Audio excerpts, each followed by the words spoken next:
We have an active shooter situation in Zone 5. Actors holed up in the house with gasoline threatening to burn the house down.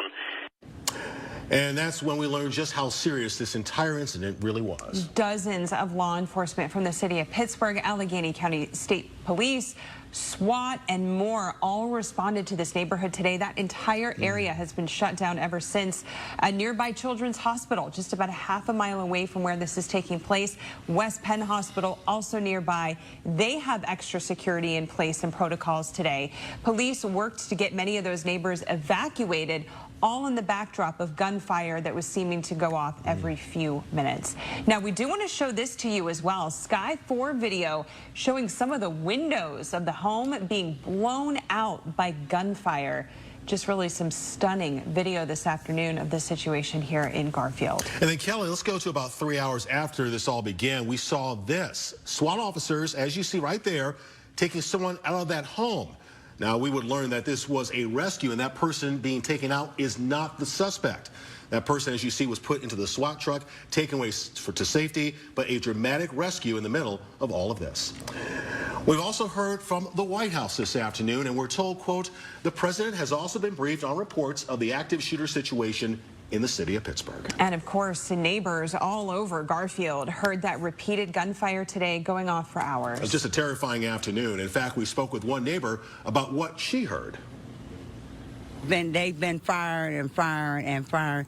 I think that that's totally outrageous. You know, I was scared. And then my loved ones was calling me, asking me if I was okay. But I hope that soon that it'll be over. What's it like seeing this unfold in your own neighborhood? That's crazy. I just moved here in May. And for this to happen, I don't know. I mean, you take you with you wherever you go, so it could happen anywhere.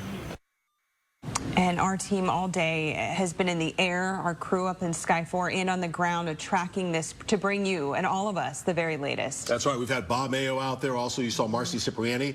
We're joined now by Pittsburgh's Action News 4 reporter Ashley Zilka. She's been on the scene all day long. So, Ashley, from your vantage point, what can you tell us as to what's going on right now?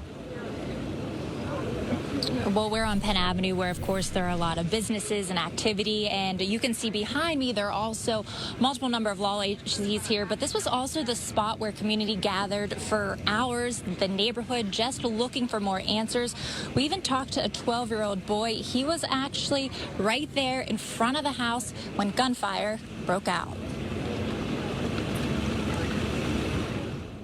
So we were outside when it happened, and then when they started the fire, and then me and my cousin went right back inside, and then just tried to bunker down. It's really surreal. You know, normally this is a very safe neighborhood, and you know, I guess it just goes to show that the kind of thing can happen anywhere. So, but I just hope that it's not a reflection of the neighborhood itself, because, like I said, it's normally very safe, very friendly.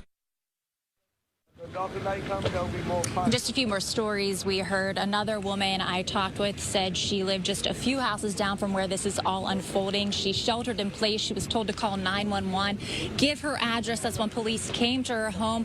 They escorted her out and brought her to safety. And I actually talked to her right here on Penn Avenue. She was waiting here until she knew it was safe to go back in.